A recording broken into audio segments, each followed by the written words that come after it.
Welcome everyone to our 12 noon Eastern webinar. This is Jim Gerson from CareStack. You're in the right place. We're probably gonna get started in about another minute, but welcome to our webinar today on Ignite Your New Patient Acquisition to Finish the Year Strong. And we'll get started here in a moment or two. Take a load off, don't worry, your camera is intentionally on mute, your microphone is on mute, but we do want you to be involved. And we don't want this to be a one-way discussion. So Amol from Patientprism and Teresa from Odyssey Management want to encourage you to ask questions along the way of this presentation today. So we're making it bi-directional. So if you're using a PC, on the bottom of your Zoom panel, you'll see that you have a Q&A icon. If you're using an iOS device like an iPad or maybe your iPhone, it's potentially the top of your Zoom panel. So for those of you who just joined us, welcome to our 12 noon Eastern, 9 a.m. Pacific webinar featuring Amol from Patientprism and Teresa Duncan from Odyssey Management. And the theme today is igniting your new patient acquisition to finish the year strong. I'm gonna get started if that's okay. I don't wanna penalize the people that are here on time. Good morning or good afternoon to you. Jim Gerson here from CareStack. We're gonna get into the academic program here in a moment. But first we wanna hear a quick word from our kind of two principal sponsors. So I'm gonna introduce Jeff Daly from Darby Dental. Jeff, the floor is yours. Please go ahead. Sure. Thanks so much, Jim, and thank you again, everybody, for making some time for today's presentation. At Darby, we're excited to partner today with Amol, Teresa, and CareStack as they help provide some insights into how to keep that new patient flow strong in your practice. The shameless plug about Darby is what you may already know about us is that we partner with our customers to help keep their dental supply costs down. What a lot of practices are still surprised to learn is that over the past 10 years or so, we've been working really hard in building an additional suite of solutions that help our customers resolve the challenges that we hear they face on a daily basis. So today, those services include things like outsourced IT services, mechanical equipment service, implant specialty and surgical division, and a number of others. Finally, and maybe most salient given what's happening in the world today, just a reminder that for our entire 70+ year history, all of our account managers have worked completely remotely with our customers. So that means no extra feet, walking into your practice, no extra reps walking into your practice and just disturbing your workflow. Our team of well-trained experts is 100% functional from the safety of their homes and standing by to help dental practices in any way that we possibly can. So if you're interested in learning a little bit more about how we can help, definitely reach out to one of our account managers and they'd love to have that conversation with you. Great, thank you, Jeff. A quick word on CareStack, and I promise we're gonna get to the heart of the program. So CareStack is a 100% cloud-based solution for the complete management of the dental practice. And we typically work with two types of clients. The first is the practice that's growing, having success, but they see technology as giving their patients the ability to have a contact-free experience. And they see technology as kind of enabling that and just don't know how to get there. They need some help. The second type of client, unfortunately, they've grown frustrated and aggravated by managing a multitude of different software subscriptions to offer a modern experience for both their patients and staff. And they're being crushed by mounting overhead on IT for things like a reminder system, online forms, curbside check-in, the list goes on and on, electronic claims, and they don't feel like they should be getting 6 or 7 or 8 different invoices a month. So if you fall into one of those two buckets, what I ask you to do is hang on here at the end of Teresa and Amol's program today. Dan Hall from CareStack will give probably a 5 or 6 minute maximum, maybe probably more like 4 minutes, Dan, kind of demonstration of some of the functionality that allows the system to make it easier for patients to find opportunities on your schedule. So with that's it on the commercials for today. I'm going to introduce Teresa Duncan, who's the facilitator of this webinar series, Getting Your Practices Back to Full Swing. So Teresa, why don't you take it away and introduce our presenter and give a little bit of context for today's program. Thank you. Sure. Thank you so much for coming back for another webinar in our series of getting back into the swing of things. So my friend Amol has been a part of my life for a couple years now. I met him at one of these mini road shows, and I was really impressed with what he knows about patient acquisition, which shouldn't be surprising because he has a company that is centered on all about that. He's been in the industry for more than 20 years, and he's worked with dentists and dental groups and has helped a lot of CareStack clients, my clients as well. He's the co-founder of Patientprism, which is an award-winning call tracking and call coaching system designed exclusively to help dental practices convert more calls. He's going to share some insights into what's happening across the industry since COVID has struck us and how dental practices can finish the year strong. So we're going to have a series of questions on how to bring your practice back into the swing of things as far as patient acquisition. So Amol, thank you so much for being here. It is such a pleasure to share screen with you every single time. We've done this before. We have. I'm honored to be here. Thank you, CareStack and Darby, as well for hosting me. And I'm excited to have a fantastic discussion. Well, let's get right into it. So the initial rush to get in to see the dentist seems to be slowing down. And in fact, the ADA's Health Policy Institute actually put out some data that supports that the demand for services has actually started to level off, which makes every new patient phone call really, really important. So what are you seeing at Patientprism? Because you're getting those new patient phone calls and you're helping offices field those calls. What are you seeing? What are you not seeing over there? So obviously, we all know that, we shut down for a little bit of time, then we came back in June and July, and there was this big pent-up demand that everybody wanted to go see their dentist. And the tapering off, as the HPI says in this morning's brief, is expected, right? And it's not going to be keeping on climbing all the time. And but what we're seeing is the demand has been pretty robust. I mean, yes, there is some slowdown. Kids went back to school. Some of them are still at home. And there is some issues around scheduling. What we see is, as an AI company that looks at data on a very deep level, we get to see what prevents patients from coming into an office. And one of the things in this chart that you see here of why people are not scheduling an appointment, one of the big things that we're seeing across the country is scheduling concerns or capacity concerns that offices are having in getting the patients to schedule them at the time that's convenient for the patient. And almost 50% of them is that. So it's super important for us to understand as we taper this, as the demand tapers down or kind of stabilizes, we want to make sure our supply, which means our capacity to serve the patients, is at an adequate level so that we don't exacerbate the problem even more. So we're seeing that a lot. Scheduling is a big concern. Cost also remains a decent concern for patients. And we see that about 29% of the patients that are calling, we analyze over 4 million calls. So we analyze a lot of this stuff. And cost is an important factor because people are losing their jobs. Unemployment is still pretty high. And we want to be able to make sure that our systems are aligned, especially communication systems are aligned, to make sure that we mention things that prevent patient from booking an appointment because of cost, like financing options or discount plans, any of that stuff.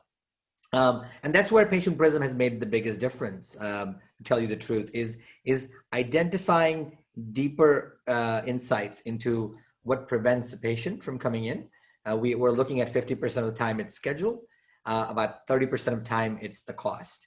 And as long as we can address them head on proactively, we know that we can convert every single one of those callers into a scheduled appointment and then keep our schedules full. That's the goal for the next few months. Keep our schedules full and not to see a slowdown that we did. Obviously, we're not going to be shut down. I hope we've learned from our mistake of shutting us down, that it didn't do anything good for anybody to shut us down, because dentistry has been one of the most safest places for patients to go. So that's what I'm seeing right now is those concerns. And we're hoping and we're trying to help our customers in addressing them head on a daily basis. The pricing situation, you brought up the pricing concerns. That has been pretty much all industries, but for dentistry, we sort of have this, we have this reputation of being super expensive, and people don't really see the behind the scenes of it. You know, like if you don't get the root canal, it's going to be even more expensive down the road, or it could be perio disease is going to affect your overall health. So it's really, and that's hard to get across in a phone call, but wouldn't you say that if the person taking the phone call doesn't believe that and see that, realize that, it's a harder conversation? It is so important. That's why one of the reasons why we developed an entire library of videos is to train the team members to understand and appreciate the concerns and education around this, right? At the end of the day, when we pick up the phone at the dental office, we want to be able to educate a patient to make the optimal decision for their health, right? Right. And then so understanding not just from a cost perspective, but what does that do of not doing the root canal and postponing it? What does that do to your bone, for example? Those are the things that people, experts like you have come to our studios and recorded those videos because we want to train these people. We want to train the front office people to be champions of oral health. Yes. That's the point. Is that we got to Absolutely. educate ourselves. We got to educate our patients to tell them what they don't know, because what you don't know may kill you. Sometimes literally, right? What you don't know might kill you. That's true.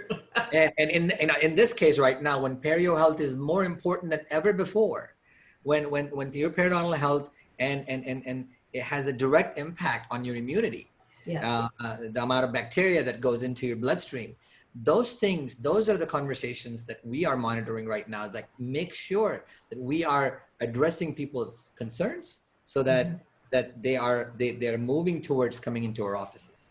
Absolutely.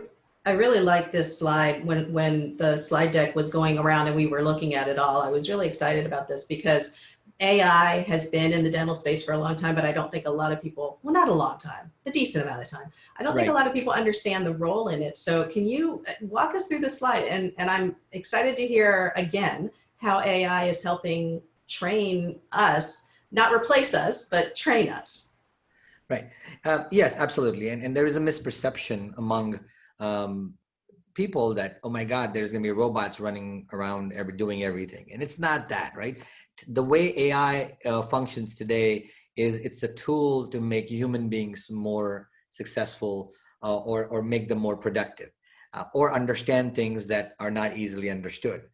So what AI does really, Patientprism leverages AI to really understand conversations that happen between patients and front offices. And so this slide, I'm going to give you an example. So it's the best way to explain anything is to provide an example. So at 9 a.m., a patient calls at your dental practice, and we, behind the scenes, we're recording that call. Now by 9:07, let's say that the patient has a 4-minute conversation and they hang up. At 9:07, AI analyzes the conversation and pinpoints, it transcribes it, understands what happened, understands what did the patient need, and looks at, okay, if the patient needed a crown, the value of that appointment might be $1,000 because that's what $1,000 is the value, cost of a crown in your office. At 9:15, the AI sends all this information to a human being sitting in our Tampa call center that look at, okay, here's where the conversation went wrong. We should have asked about, we didn't build empathy. We didn't ask about discomfort. We didn't do any of that stuff. It does that. So the human being takes a look at the information provided by AI and then curates that, puts a little bow on it. By 9:30, about half an hour, less than half an hour after the patient has hung up and decided not to move forward, which means, and this happens only if a patient decides not to schedule, right? It receives a text message alert by email or text saying that, hey, we've lost somebody worth $1,000 that needed a crown. Our hope, many practices that we work with, now they get that second chance to make that first impression. Now they get on the phone call with that patient saying, sir, you called us earlier. I remember you needing us a crown, but guess what? We forgot to give you some important information. I know you don't have insurance, but we have financing available to Care Credit or Green Sky, whoever it is. And we can make this very affordable to you. Why don't you come in this Friday morning at 8:30? And we'll get you scheduled right in. Our doctor is one of the top doctors, blah, blah, blah. And they make that sales conversation with the patient. And then boom, by 9:56, less than an hour later, we have converted that patient who initially said no, now is saying yes, because now they are equipped with more information. And all of this happens, right, because of AI. Imagine, Teresa, having a human being or set of human beings listening to every single phone call that are coming into the office. We developed this patent, not patent pending anymore. We have 4 patents on this technology. Now you get an alert that looks like this, right? Since the caller is concerned about cost, mention your financing option. You don't even have to listen to the conversation. Great job in creating urgency if they're asking any pain or sensitivity. So we're giving them good feedback. We're giving them some feedback that can improve them. In this process, what we have done, leveraging AI without actually having to listen to every single conversation, because the robot listens to the conversation a lot faster than we do. There is no way in a dental office, as you know, you've been in dental offices for a long time, people don't have extra time to do more things, right? So now if you know exactly what happened half an hour ago, and you can attack that patient saying that, sir, we can literally get you in tomorrow. You need an implant, we can get you in tomorrow. We've got a great implant, a dentist here. That's it. Power of AI to understand our failures quickly and to be able to pivot so that we can actually turn a no into a yes within that half an hour. This is way beyond marketing. It's about customer acquisition. AI to do customer acquisition is where we're at. And this is a live example of a client we had where we sent out those alerts. We call them reloads. They stand for re-engage lost opportunities. We sent out 98 alerts to this dental office on one particular month. The office followed up with 92 of them by calling the patient back and brought back 36 patients back from the dead. 36 patients. That's almost 40% of the patients came back. And you know how much marketing dollars did we have to spend to convert them back? Zero, right? It's just about figuring out and the revenue as a result of that is almost $80,000 of revenue. Now, obviously they have to show up, they have to accept treatment and all that stuff. But the power of AI is not to just, oh my God, it's a system that produces great graphs. It's a system of customer acquisition that converts a person who was not convinced the first time around, gives us an opportunity to call them the second time and get them to make the appointment that's going to be in the best interest of them for their own health, as well as the best interest of the practice. So all of a sudden, we're able to take practices that are scheduling at 77% and get them right at 85% or 90%, and making that access to care easier by leveraging data that happen quickly. So that's a lot of information, but I wanted to make sure that you got the whole picture. Yeah. Well, and one thing I've noticed too is in my years of consulting and coaching that when I was able to use the person's conversation and their own conversation to coach them, it was a lot easier than saying, here's how I would do it. Can you do it this way? I mean, that works sometimes, but it works over time. But when someone can hear their own conversation and then see the good and the bad, it's a much better pathway to change there. So when I first saw this, years ago when you showed me this, I was like, holy cow, this is amazing, because people want to improve inherently. I think they do want to improve. And if you just show them where they can, I think and this is a really nice way of doing it. Like you said, you're not like beating them over the head with, this is bad, you did this bad. Correct. So what kind of, I mean, this is good feedback for the voice coaching and all of that, but what other metrics, do you give metrics with your product? I mean, what kind of metrics can we expect from you? One of the things that we've always believed in is dentistry, like basketball, is a team sport, right? You can't have LeBron James. Yeah, LeBron James was the MVP, right? And he was responsible. But if you look at the points contributed to him by making everybody else better. So if we think about dentistry and look at that as a basketball or any team sport, we have to make sure that we enable all our team members to perform at the highest skill level that they have. And part of what we do as far as metrics go, we've gamified the process where we're encouraging team to really facilitate their own greatness, giving them tools to understand, okay, how are you doing with respect to booked opportunities, booked versus not booked? But if you're doing really well, then you're part of this diamond club. You see the little diamond and you can download a certificate. On the call-based section, you see those numbers. We can actually go in, dig deeper, sit with you in a morning huddle and say, Jesse, you are part of the Gold Star Club in the month of August. We would like, if you want to be part of the Diamond Club, here's the 22 things that you did in the last month that you could improve on.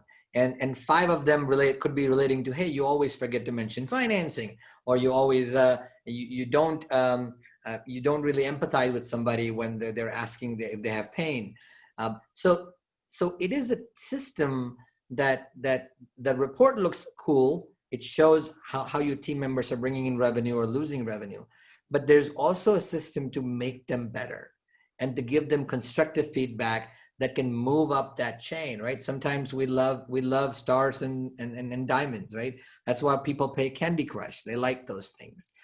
So we've done that approach because if we want to change behavior with anybody, we've got to give them the negative and the positive both.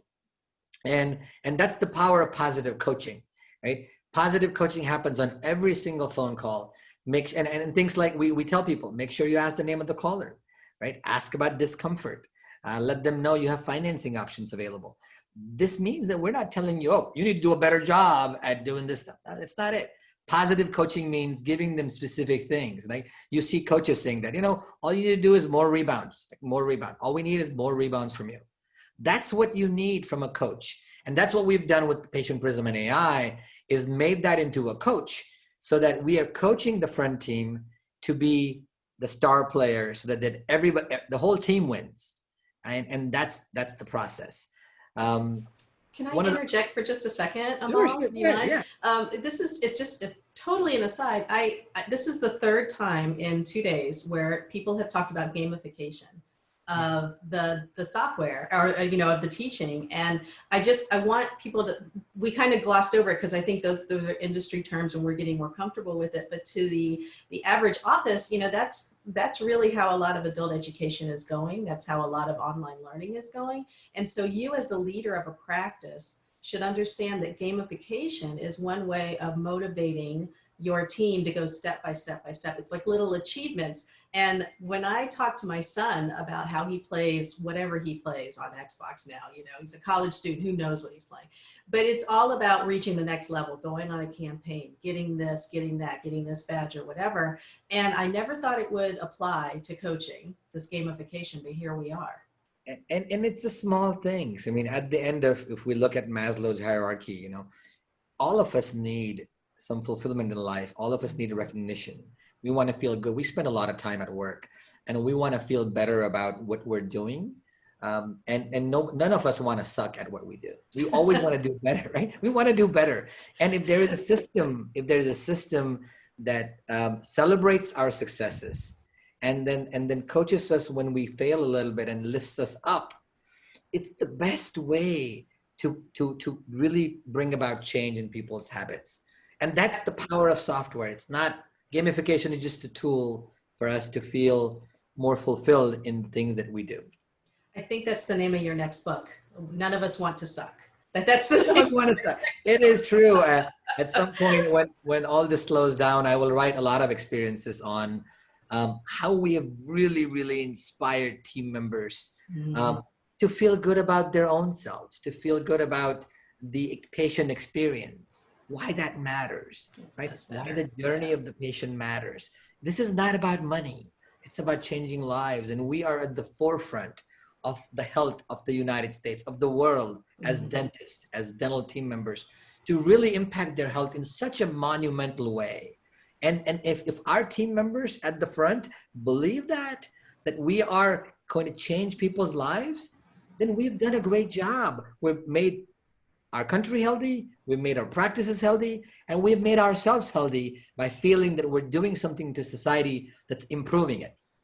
And most teams have a mission statement or a vision statement that says to improve the health of the community, to improve the health of the patient. So I totally took us off topic, Amol, so I feel free to jump back into where you were. Yeah, I mean, a couple of other insights we provide that are around keywords. And some of these insights, you'll be surprised to see that, right? Because we're now taking AI and saying, okay, if I can figure out what percentage of my patients were in pain when they called me, and figure out that if I have a 60% batting average with people in pain, or only a 64% batting average when it comes to people in implants, now I can dig deeper, right? The good news about AI, it allows us to convert hindsight into insight, right? Hindsight is things that happen. Oh, we had 5 implant patients last month, but insight is, we saw 22 implant patients last month. But insight means we had 34 that came in, but we only booked 22. That's an insight. So now what happened with the patients? What happened with those 12 patients who did not come in? Was it pricing as a concern?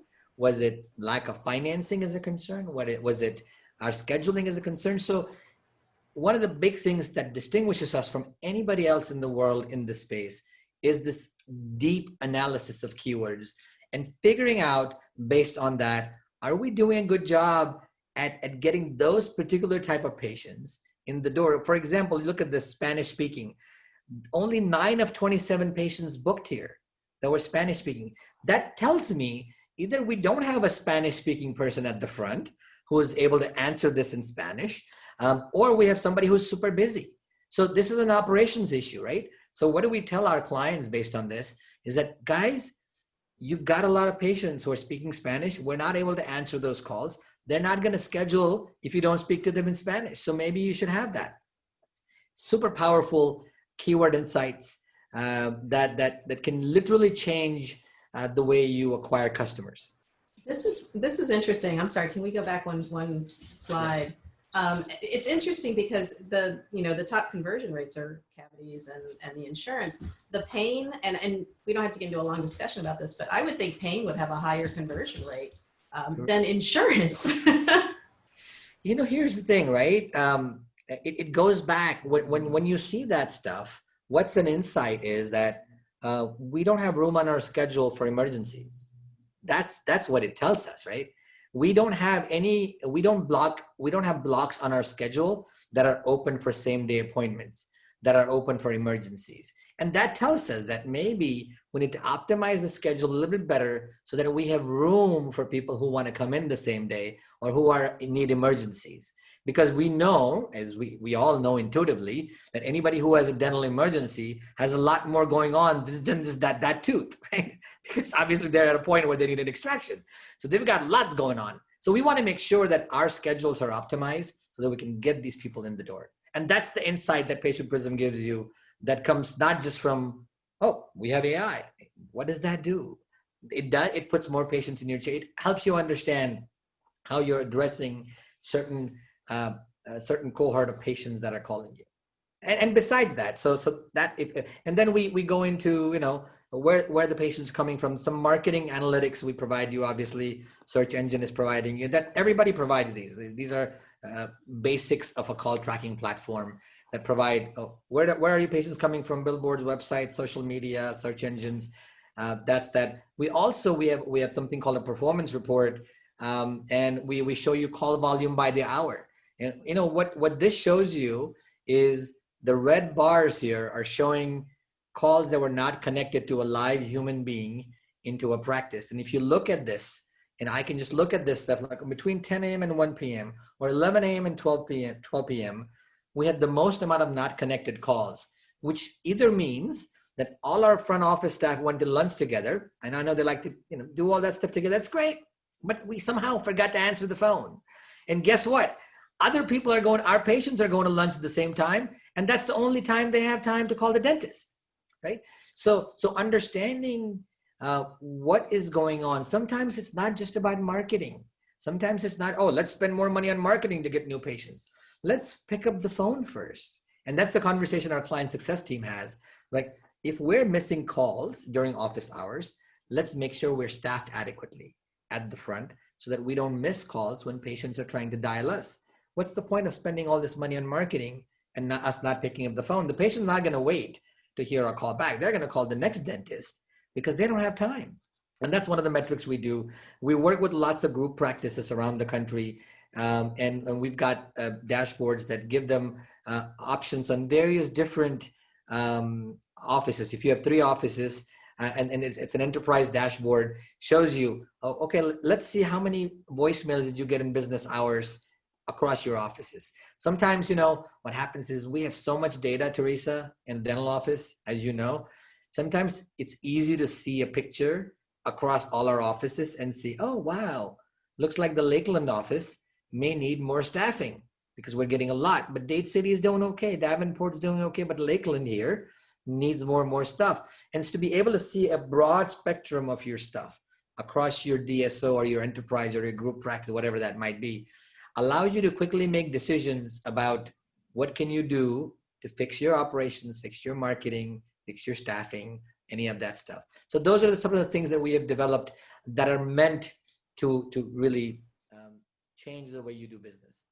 So the metrics that you measure, you know, you're going over the schedules and the calls that are lost. So when they implement these systems, what kind of results are you seeing that they're getting? I mean, how did they turn that around into ROI?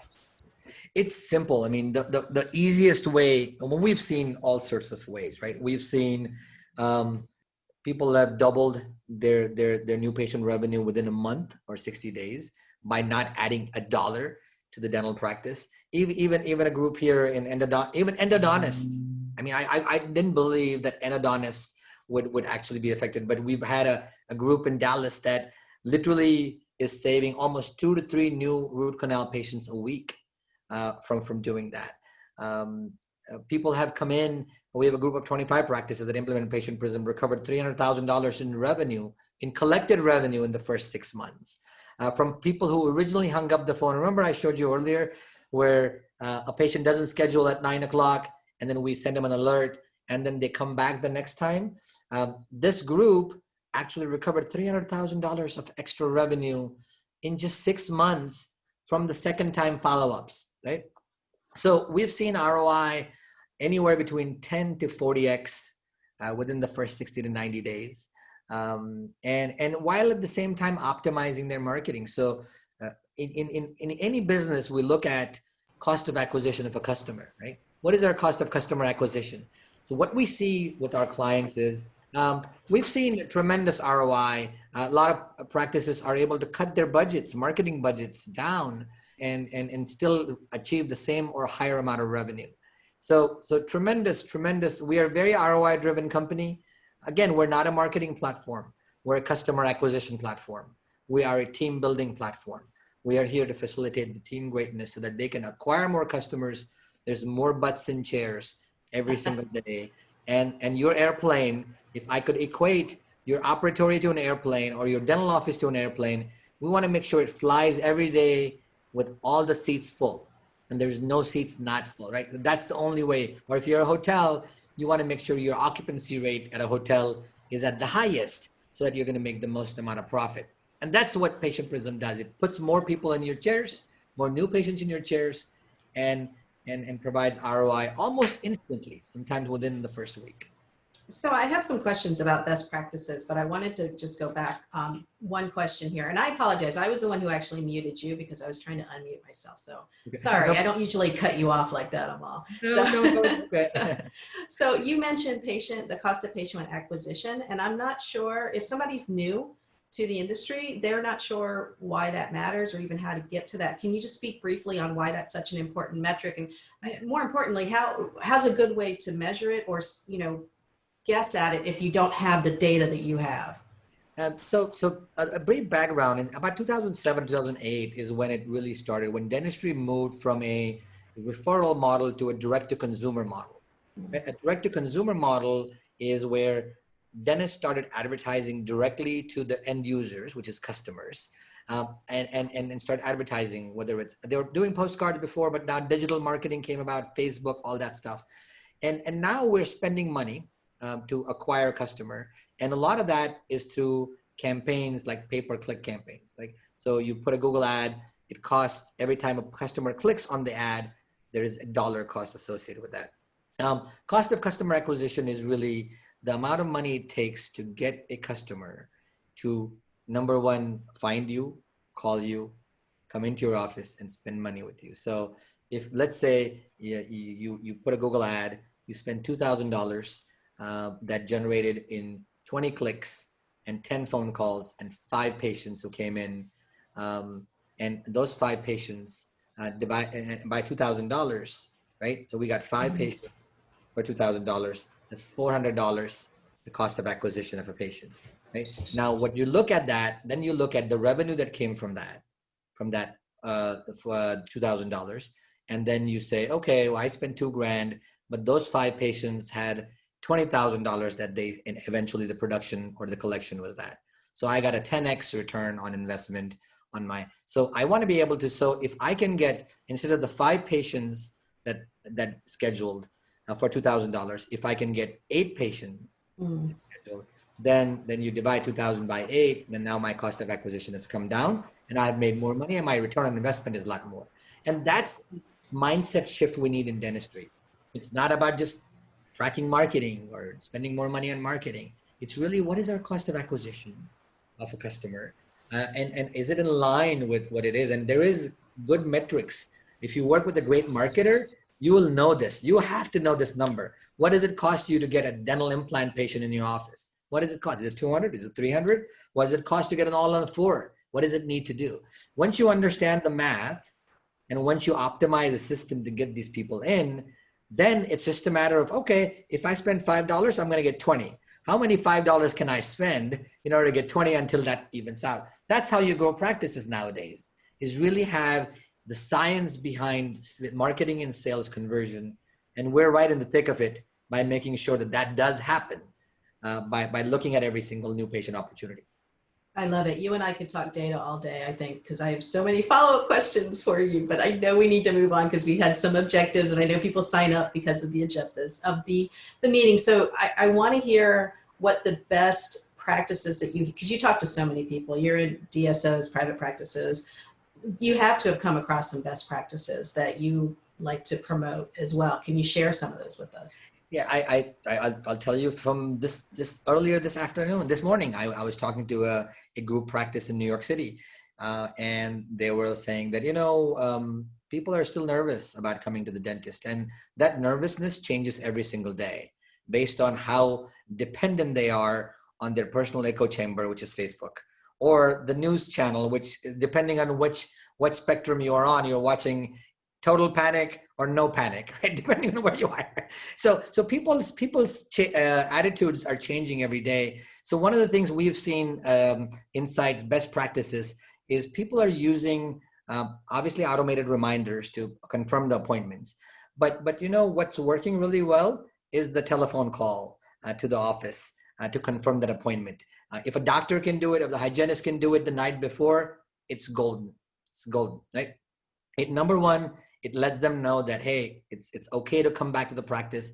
It kind of creates an indirect promise by the patient that I'm going to come because somebody called me. When people promise you something, they usually want to keep their promises, unless you're, one of those people who don't do that. But usually people want to keep their promises. So really follow-ups important, that we're seeing people who are doing good follow-ups are able to see a reduced number of no-shows, less cancellations, and more treatment acceptance.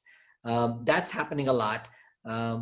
People are, one of the things that you want to do is really best practices are, you've got to figure out your protocols around same-day treatment.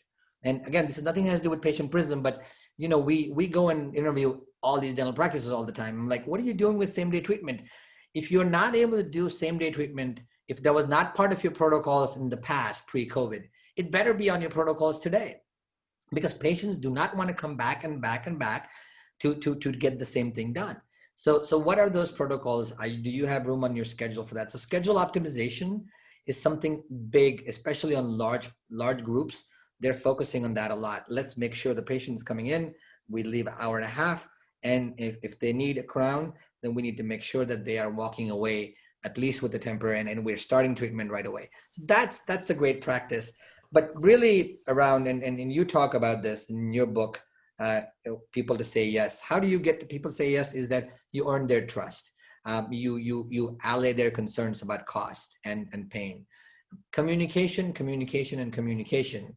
Like real estate is location, location, location. It is really those three things.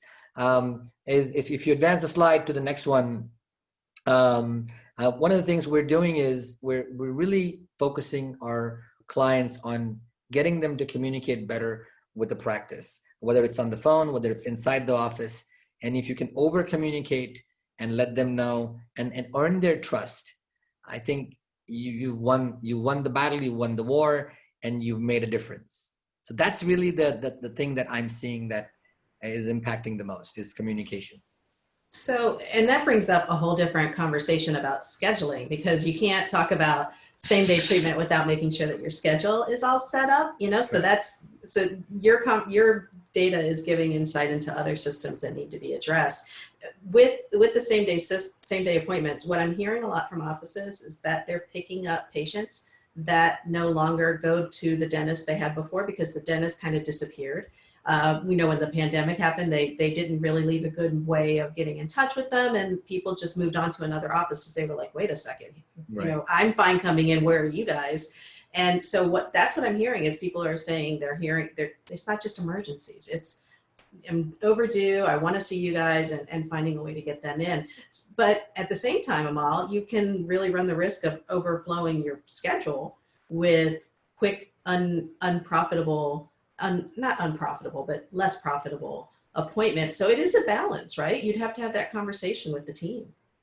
You absolutely do. And you know, I forgot to mention earlier is that it's really important for you to figure out how to open up your schedule more, whether it's extended hours or weekends, because the practices that we've seen that are doing better than even 2019, despite the shutdown in March and April, are the ones that are making the schedule a little more wider and more open as far as seeing people on the weekends, as well as sometimes 2 shifts. But you're absolutely right. Getting back to what you're saying is you've got to optimize your production per hour and figure out what that is, and the right patient mix is super important on a daily basis. What's the right? It's again going back to the airline. You need a certain number of first class tickets. You need a certain number of economy plus. You need a certain number of economy and the super cheap economy, right? You need all sorts of stuff. If you have everybody who's bought a class X ticket, which is super low discount, the airline will always lose money. Mm-hmm. Right? And I don't mean to make healthcare into a commodity where we're talking all about money, but at the same time, you have to realize you've still got to pay the bills. You've got to pay your employees and still take some money home as a dentist. So if you don't think about patient mix and making sure that you have the right amount of time on the schedule for the right patient to come in, if you have booked solid for all your profis all day, and a patient calls and they need an emergency implant appointment, and you say, I'm sorry, we can't see you till October or November, then something is wrong there. And, you know, I don't really mind that you are moving into like the commodity side. So for people who are unfamiliar with this conversation, commodity is something that you want, you purchase, it's not considered a need. It's something that you want and you buy. And unfortunately, dentistry is sometimes seen as a commodity. And we know it's not. We know it's a need, but a lot of people out there. So I don't mind that you bring that up, only because I think we as an industry need to embrace that people see us as that. And, I think we need to take the rose-colored glasses off. You mentioned something earlier that as a manager, as a dental person, made my skin crawl, but I understood the reaction and went with it. And you said sales. And so bear with me for a second. When a dental person who hasn't had training in this sort of dashboard revenue, the connection between all that, you hear the word sales and you think, ew, I'm not a salesman. But you have to move past that because Fred Joyle has a book, Everything is Sales or Everything is Marketing. Sales is part of everything. You're trying to sell Girl Scout cookies. You got to be nice and sweet, right? You got to, there's all sorts of situations. So sales is not the dirty word that we think it is or that people think it is. And I think team members, when they get past that, they understand that there's a lot of value in sales training that can be adapted to healthcare. So yeah, I would love for the industry to move into more of a metrics based and ROI based, because I think you can do that without losing the patient care. I don't think that the two are, incompatible. I think they go together. Yeah, absolutely right. Daniel Pink wrote a great book a few years ago. It's called To Sell is Human. And he really talks about how do you move people from a less from place where they're here to here, right? So as long as you're moving people from a worse place to a better place, then that selling is okay. Now, if you're selling candy, maybe you're not moving them up. Maybe a little utility you're giving them. You're selling candy, but if you're selling dentistry, you're really moving people from a place where they're at their health and improving their health, improving their lives, improving their relationships. You've got to really believe that the dentistry is that. So you won't feel bad about the word sales, because what that means, you're just moving people to a better spot. And that's a better way of thinking about it. Well, plugging my book, Moving Your Patients to Yes. So that is correct. that's the way it goes. people need to read your book because you really talk about the psychology of that. And the psychology of sales is how do you get people to say yes? Because you make them believe, and you say this really, really incredibly in the book, which is you make them believe that you have their back. You know, they need to feel safe. They need to feel safe with you. And we do. And if you believe it, it comes across. So I have another question for you, Mr. Data here. So are you seeing anything different between the suburban areas and the urban areas? You said you were talking to a New York practice. Is the call volume, has it shifted downwards? I mean, I'm hearing a lot of people moving out of the cities. I'm hearing the working from home situation. So maybe the cities aren't as full as they used to be. What are you seeing with the urban offices and their call volumes? I'm not seeing, I mean, there is a little drop in October compared to September, compared to August, compared to July for sure. There is a little drop. We don't have enough data to know whether New York City is going to be empty in the next, and this was a group in New York City. It's a little, and the pandemic is really a weird time to kind of figure out what happens. Yes. But October has been slightly slower. Hygiene schedules seem to be a little bit slimmer than October of last year. Mm-hmm. November looks even slimmer than November of last year. So there is that. In non-urban areas, it's a little bit better. But in urban areas, a high population, where population's high, where places like California, Florida, New York, Georgia, where there is high level of population, there is a little slowdown there. But here's the thing, right? We can always identify a problem. What are people doing to solve that? Yeah. Is they're communicating better with their patients. They're doing the outbound follow-ups. They're actually converting more patients on the stuff. They're convincing them that it's safe to come back to the office, and they're opening up their schedules. Those are the things we need to worry about and think, because proactively, I told this guy in the morning, they have about 11 offices in New York City. I'm like, okay, wonderful. We've got a problem. We hygiene's at 40% right now. We need to get them to 80%. What can we do? What can we do to fill it up? Because, if your hygiene is not full, then your treatment's going to be, it's going to all affect that. Yeah. And so that's the message really is to what can we do about it? Yes, it might be a scary winter, but it doesn't have to be that way. We can fix it. I'm really just fascinated by the whole work from home and the impact it's having, on dentists. And now the early morning, late afternoon, maybe they're not the best, the most wanted. It's going to be so interesting to see how this shakes out. So thanks for bearing with me on my sidebar questions there. Of course. So for people who want to see what Patientprism is all about, how do they find you? Hopefully it's not difficult to find me, but we go to www.patientprism.com.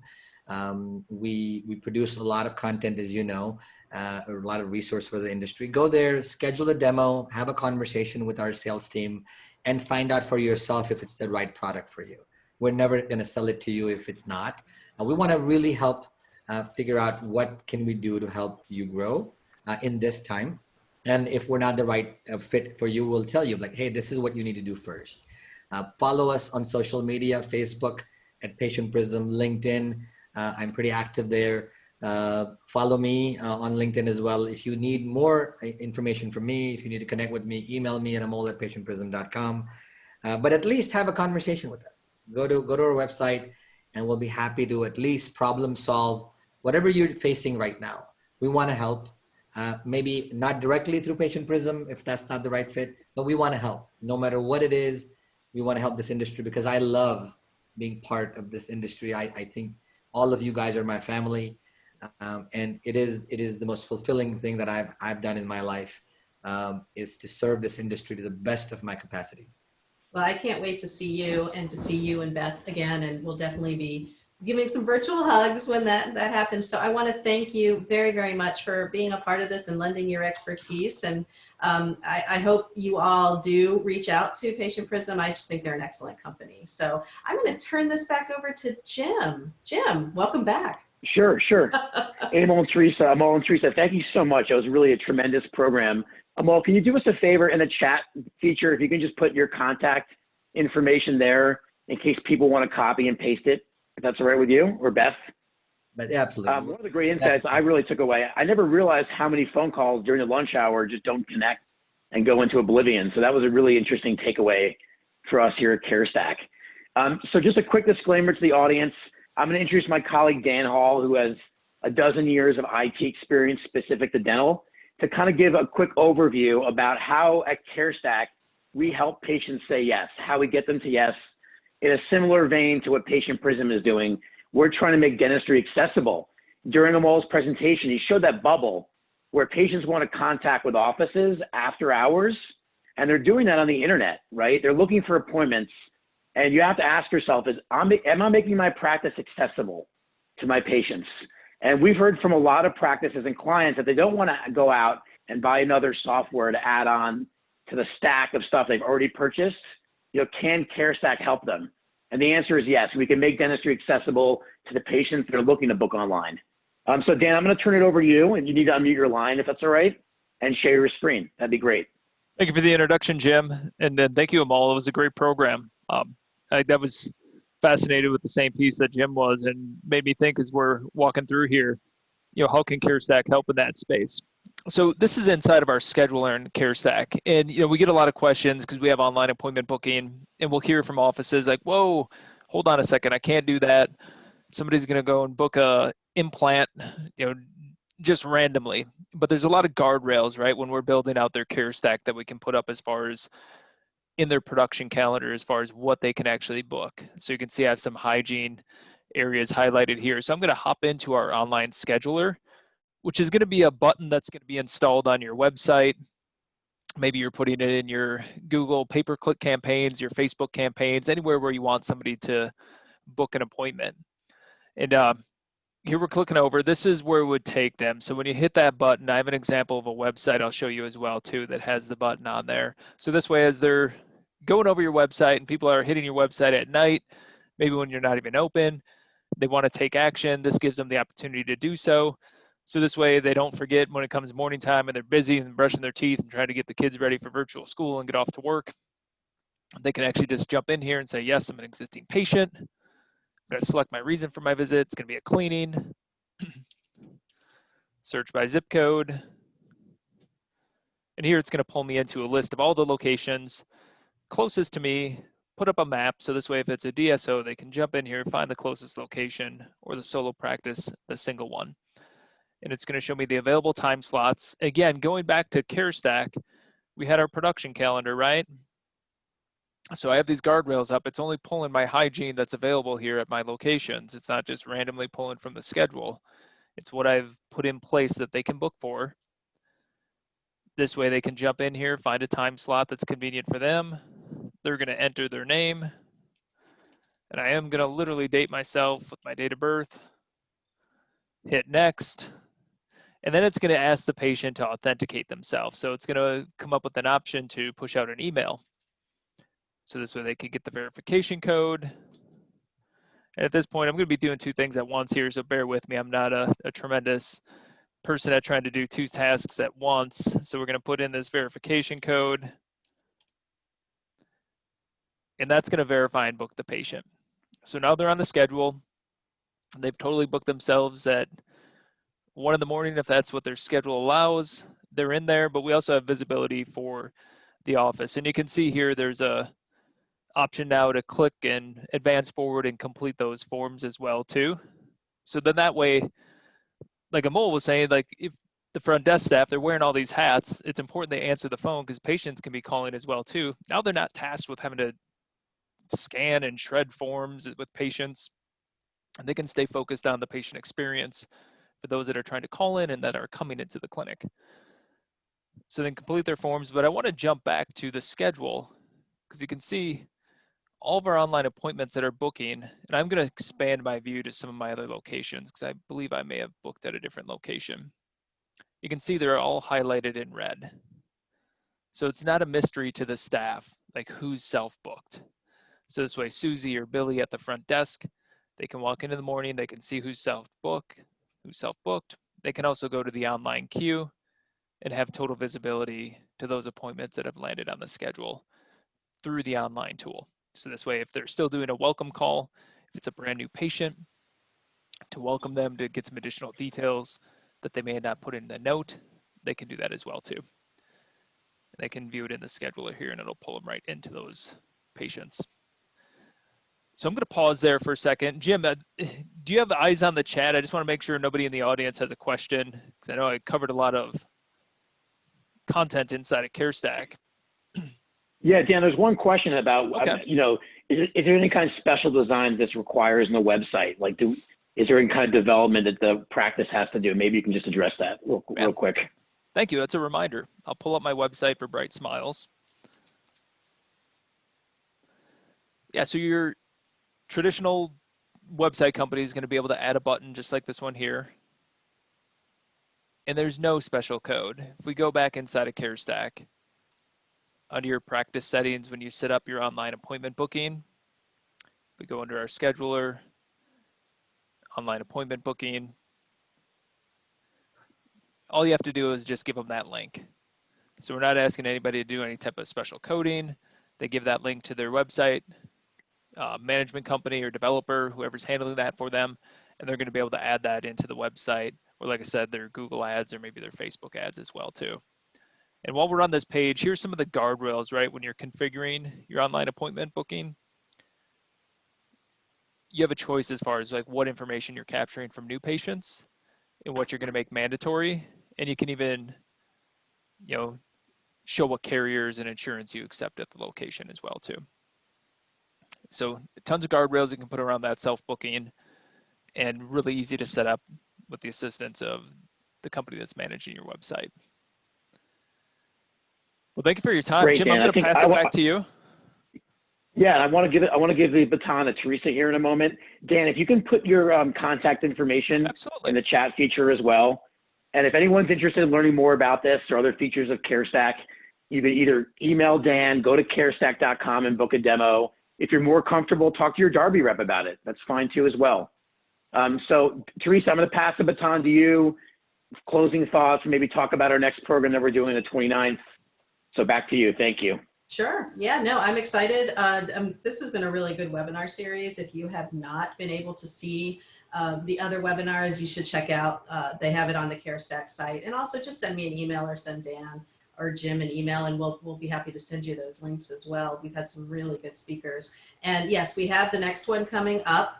Jerry Gottlieb is going to be talking about she has so much wisdom. I mean, she's really going to go over so much regarding, patients and how to be a leader with all of these patients, and how these patients nowadays are pushing us to be better managers and leaders with our team, because the patients need, they're needy sometimes, and it makes us stretch a little bit. She's going to talk a little bit about how to go from practice employee to practice leader and what that journey looks like. And I'm really excited about that. So, and if you've signed up for this one, I believe they get an email about registering for the next one, I think, right? They were on the list. So yeah, they will. And then the other great place to go is follow both CareStack and Darby on LinkedIn. That's another great place to see the posters for the upcoming programs. But you will get an email for the next program. That's 2 weeks from today, same time, noon Eastern. Yes. So yeah, so I'm super excited about that. Jerry is just one of the most dynamic people I've ever met in dentistry. She's just got so many good ideas. So with that being said, I want to thank again Amol and Beth from Patientprism. Beth was in the background. Many of you didn't see her, but she was in the background. She's the wizard back there. And thanks, Dan, for always being my favorite tech person back there. Thank you, Teresa. All right, Jim, are you going to lead us out, or you want me to just say goodbye? You can just say goodbye. Thanks, everyone, and stay safe and healthy. Take care, everyone. Take care. Take care.